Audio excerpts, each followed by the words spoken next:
Number ওয়ালা তাকতুলু আওলাদাকুম মিন ইমলাক নাহনু নারযুকুকুম ওয়া ইয়্যাহুম। তোমরা তোমাদের সন্তানদেরকে দারিদ্রতার ভয়ে হত্যা করবা না। এক সন্তান নেওয়ার পর 5 বছর 7 বছর 10 বছর আর সন্তান হয় না। কেন হয় না? কই কে খাওয়াবে? কেন হয় না? উত্তর কি? একটা হইলো হয় না সন্তান, আরেকটা হলো কেন হয় না? কই কে খাওয়াবে? আল্লাহ বলেন নাহনু নারযুকুকুম ওয়া ইয়্যাহুম, ও অভিভাবক আমি তোমাদেরকে রিজিক দেই, আর যেই সন্তান আসবে তাদেরকেও আমি আল্লাহ রিজিক দেই। বলেন অভিভাবকরে রিজিক দেয় কে? আল্লাহ। সন্তান যারা তাদেরকে রিজিক দিবে কে? আল্লাহ। নাহনু নারযুকুকুম, তোমাদেরকে আমি রিজিক দেই, ওয়া ইয়্যাহুম, তাদেরকেও আমি রিজিক দেই। সহিহ বুখারীর বর্ণনা 6861 নম্বর হাদিসের বর্ণনা। এই হাদিসের মধ্যে আছে عن عبد الله بن مسعود رضي الله تعالى عنه قال قال رجل يا رسول الله أي الذنب أكبر عند الله ইয়া রাসূলুল্লাহ, আপনার কাছে জানতে চাই আল্লাহর কাছে সবচেয়ে বড় পাপ কোনটি? এই হাদিসের মধ্যে 3টা পাপের কথা আল্লাহ নবী বলবেন। বলেন কয়টা?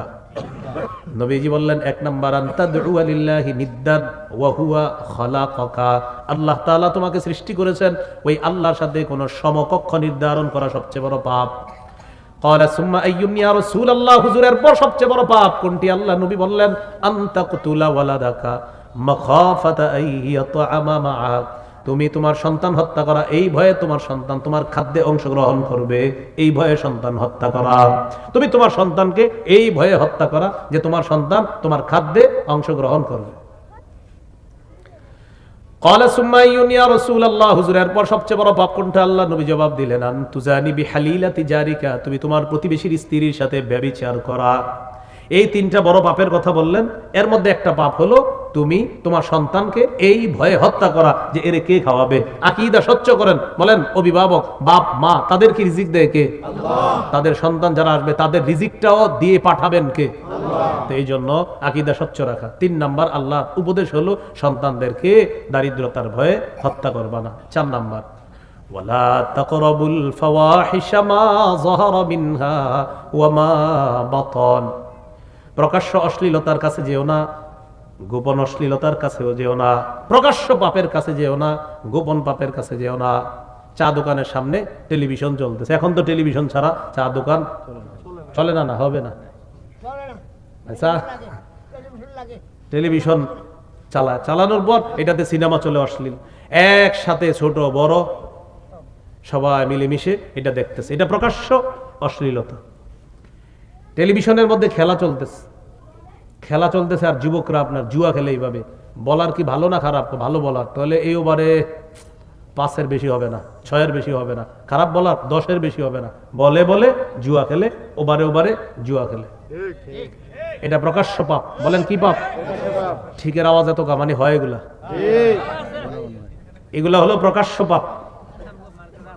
আল্লাহ হেফাজত করেন। সূরা মাইদা 90-91 নম্বর আয়াতে আল্লাহ বলেন ইয়া আইয়ুহাল্লাযীনা আমানু ইন্নামাল খামরু ওয়াল মাইসিরু ওয়াল আনসাব ওয়াল আজলামু রিজসুম মিন আমালিশ শাইতান। আল্লাহ তাআলা বলেন হে ঈমানদারগণ, ইন্নামাল খামরু, নিশ্চয়ই মদ, ওয়াল মাইসিরু, জুয়া, ওয়াল আনসাবু, মূর্তি, ওয়াল আজলাম, ভাগ্য নির্ণয়ক কোন যন্ত্র, স্বর ইত্যাদি, টিয়া পাখি, ময়না পাখি, সাপ ইত্যাদি দিয়ে ভাগ্য গণনা করা, হাতের রেখা দেখে ভাগ্য গণনা করা। রেখা দেখার পর তো সাধারণত দেখবেন, আপনারটা খুলেন তো, এই দেখেন আপনার হাতে একটু মনে হইতেছে বেশি, আমারটা একটু কম, হ্যাঁ এরকম হইতে পারে। তো এখন দেখে এরকম করে আপনার এত বেশি গা, তো অনেক সময় দেখবেন যারা দেশ গ্রামে কাজ করে না, হ্যাঁ একদম আপনি হিসাব করে কুল পাবেন, এত বেশি দাগ থাকে। তখন বলে আপনার তো কিছু ঝামেলা আছে হালকা, 3004 টাকা লাগবে না সমাধানে। আজীব টাইপের একটা অ্যামাউন্ট বলবে, 3004 বা 3001, তখন হ্যাঁ মনে করে হইতেও পারে, না হলে 3001 কই বোকা, 2 কই বোকা, এরকম আপনার আজীব একটা টাইপের কাজ করে। রাসূলুল্লাহ সাল্লাল্লাহু আলাইহি সাল্লাম বলেন মান আতা আররাফান আও কাহিনান, কেউ যদি গণকের কাছে যায় আর গণককে এরকম হাত দেখায়, ফাসাদ্দাকাহু বিমা ইয়াকুল, আর গণকের কথা যদি বিশ্বাস করে, কেউ যদি গণকের কাছে যায় আর গণক যা বলে এটা যদি সে বিশ্বাস করে, ফাকাদ কাফারা বিমা উনজিলা আলা মুহাম্মাদিন সাল্লাল্লাহু আলাইহি ওয়াসাল্লাম, আল্লাহ নবীর উপর যা নাজিল করা হয়েছে সে সব অস্বীকার করলো। গোটা শরীয়তটাকে সে অস্বীকার করলো। তাহলে গণকের কথা বিশ্বাস করা যাবে না। বিভিন্ন রাস্তায় দেখবে লেখা থাকবে ভারত থেকে 5 বার পুরস্কার প্রাপ্ত বা এতবার পুরস্কার প্রাপ্ত অমুক, এই তো এইখানে আসেন, আয়সা গণনা করে। আল্লাহ আমাদেরকে হেফাজত করেন। তো এই জাতীয় কাজ এগুলো আপনারা বিশ্বাস করবেন না। এই জন্য পেপারের রাশিফল পড়বেন না। কি ফল? হ্যাঁ, পেপারে দেয়, এটা পড়বেন। এটা আবার কি? আপনার জন্ম মঙ্গলবারে, সোমবারে। তো দেখবেন যেগুলো কয় এটি সাধারণত মানুষের, যেমন আমি আপনাকে যদি বলি আর কি, এরকম আপনার মনে হয় কিছু খারাপ বন্ধু আছে, কিছু ভালো বন্ধু আছে। আচ্ছা, খারাপ বন্ধু ভালো বন্ধু কার নাই বলে? হ্যাঁ, তো এটা বলি আর কি, আপনার মনে হয় খারাপ কিছু বন্ধুও আছে। হ্যাঁ, ঠিকই কইছেন, আমার 2-3টা খারাপ বন্ধু। আরে খারাপ ভালো তো সব এলাকায় আছে। আপনার চলাচল যাদের সাথে করেন মনে হয় কিছু উগ্র টাইপের লোক আছে। আচ্ছা, উগ্র ছেলে মেয়ে নাই কোন এলাকায়? মানে এটা বলার পর ওই ঠিকই তো, উনি কেমনে বললো না, এগুলো আপনি হুদাই মানে ফাও কথা। তাহলে মদ, জুয়া, মূর্তি, ভাগ্য নির্ণয়ক ইত্যাদি আল্লাহ বললেন এগুলা নাপাক। বলেন এগুলা কি? নাপাক। ফাজতানিব মিন আমালিশ শাইতান, এগুলা শয়তানের কাজ। ফাজতানিবুহু, এগুলা থেকে তোমরা বেঁচে থাকো। লাআল্লাকুম তুফলিহুন, যাতে তোমরা সফলকাম হয়ে যাও। তাহলে এই আয়াত থেকে জানলাম জুয়া নাপাক, তাহলে জুয়া হারাম, এগুলা ভাই করব না। আল্লাহ আমাদেরকে হেফাজত করেন। তো বলছিলাম প্রকাশ্য পাপ, আরেকটা হলো গোপন পাপ। দরজা বন্ধ, জানালা বন্ধ, মা বাবা মনে করতেছে ছেলে অঙ্ক করতেছে, ইংরেজি করতেছে ঘরের ভিতরে, আর আপনার ওই বড় মোবাইল দিয়ে দিছে। এটা কেন? এটা দিয়ে আপনার অ্যাসাইনমেন্ট জমা দিবে, আর অনেক কিছু, ঠিক আছে জমা দেয়, কিন্তু সে যে আর কি করে কোনো খোঁজ খবর রাখে না। যাই হোক, আমরা আশাবাদী ভালো কাজই করে, কিন্তু যদি খারাপ কাজ করে এটা গোপন পাপ, এটা গোপন অশ্লীলতা। সহিহ বুখারীর বর্ণনা 6612 নম্বর হাদিসে আল্লাহ রাসূল বলেন, قال رسول الله صلى الله عليه وسلم إن الله كتب على ابن آدم حظه من الزنا أدرك ذلك لا محالة। নিশ্চয় আল্লাহ তাআলা আদম সন্তানের উপর জিনার পরীক্ষা অবধারিত করে দিয়েছেন। এই পরীক্ষায় কেউ পাশ করবে, কেউ ফেল করবে। ফাজিনাল আইনি আন-নাজরু, চোখের জিনা হলো দেখা। ওয়াজিনাল লিসান আল মানতিক, মুখের জিনা হলো কথা বলা। চোখের জিনা দেখা, মুখের জিনা হলো কথা বলা। ওয়ানাফসুহু তামান্না ওয়া তাশতাহি, অন্তরের জিনা হলো কল্পনা করা। মোবাইলে ফোন আসছে, অপরিচিত একটা কণ্ঠের, নারী কণ্ঠের ফোন আসছে আপনার মোবাইলে, কল্পনা শুরু হয়ে গেছে। ফোনটা কে দিল? কল্পনা। মনের জিনা শুরু হয়ে গেছে। এখন আপনি ফোনে কথা বলা শুরু হয়েছে, জবানের জিনা শুরু হয়ে গেছে, কানের জিনা শুরু হয়ে গেছে। মোবাইলে চ্যাটিং করতেছেন, আপনি খারাপ অশ্লীল মেসেজ লিখলেন, এই হাতের জিনা হয়ে গেল আপনার। এবার তার সাথে আপনার দেখা করার পালা। দেখা করতে যাবেন যেদিন, এই পাটা আপনি ফেললেন, পায়ের জিনা শুরু হয়ে গেছে। ভিডিও কলে দেখে দেখে কথা বলবেন, আপনার অহরহর সেকেন্ডে সেকেন্ডে চোখের জিনা হচ্ছে। এটা আপনি করতেছেন। এরপরে সর্বশেষ গিয়ে সাক্ষাৎ করে, আল্লাহ না করেন, নবী বলেন আল ফারজু ইউসাদ্দিকুহু যালিক আও ইউকাযযিবুহু, লজ্জাস্থান এই জিনাকে বাস্তবে রূপদান করে। সকলে বলি নাউযুবিল্লাহ। এজন্য আল্লাহ তাআলা সূরা বনী ইসরাঈলের মধ্যে বলেন ওয়ালা তাকরাবুজ জিনা ইন্নাহু কানা ফাহিশা, তোমরা জিনার কাছেও যেও না, জিনা হলো অশ্লীলতা। জিনা করো না এটা বলে না, আল্লাহ বললেন জিনার কাছেও যেও না। জিনা করো না এটা বলে না, বলছে জিনার কাছেও যেও না। এর মানে যা জিনা পর্যন্ত পৌঁছায় দেয়, এর কাছেও তোমরা যেও না। কারো যদি মোবাইল চালাইলে অবস্থা হয় যে আপনি মোবাইল চালাইলে এটা শুধু আপনার জিনার দিকে নিয়ে যায়, তো আপনি এটা না চালানোই ভালো। কারণ এটা আপনি চালাইলে আপনার জিনার দিকে নিয়ে যায়, তাহলে আপনি এটা কেন চালাবেন বলেন? আপনারা কিন্তু কোনো আলেম বলবে না চালায় না, বলবে যে আপনি চালাইলে যদি এটা হারাম কাজ করেন তাহলে চালায় না, এটা বলবে।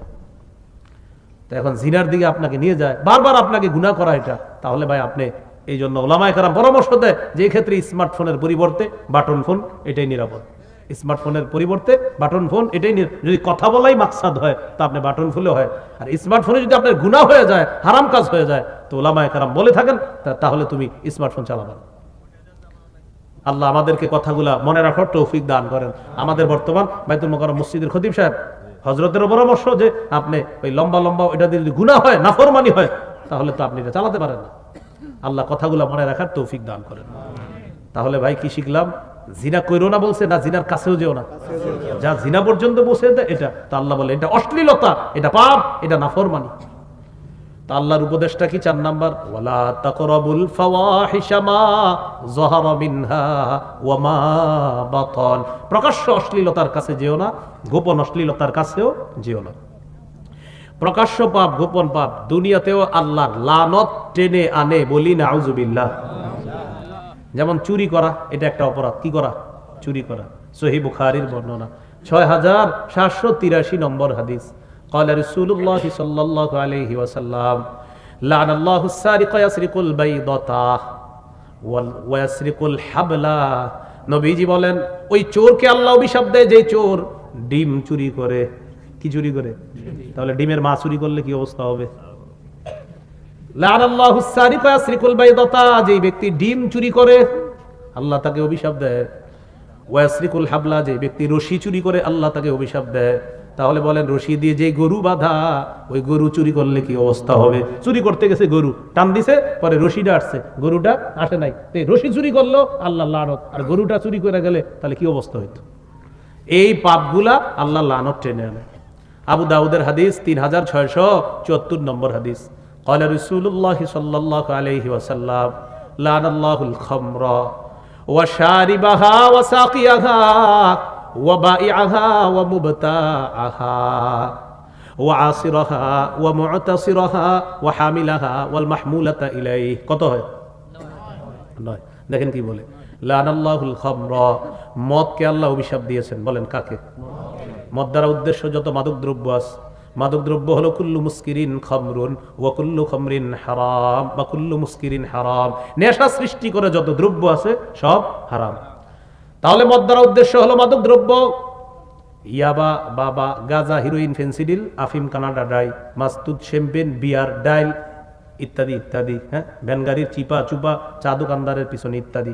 এইগুলা সব মাদক দ্রব্য। যারা আপনার এই মাদক দ্রব্যের উপর আল্লাহ নবীর অভিশাপ। তো ইদানিং কালে আবার মানুষ স্টাইলিশ হয়ে গেছে, তো ডিজিটাল মাদক দ্রব্য নেয়, মানে মদকে মদ বলতে চায় না, নামটা পাল্টায় দেয়, অন্য কিছু বলে।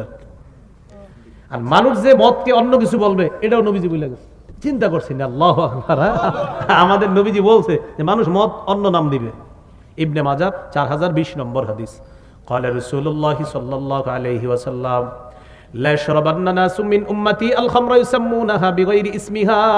আল্লাহর নবী বলেন আমার উম্মতের একদল মদ পান করবে, তারা মদের নামটা পাল্টায় দিবে। ইউসাম্মুনাহা বিগাইরি ইসমিহা, মানুষ মদ পান করবে, মদের নামটা তারা অন্য নাম রাখবে। ইউসাম্মুনাহা, তারা মদের নামটা বিগাইরি ইসমিহা, মদ না রাখে অন্য কিছু রাখবে, মাদক দ্রব্যের নাম পাল্টায় রাখবে।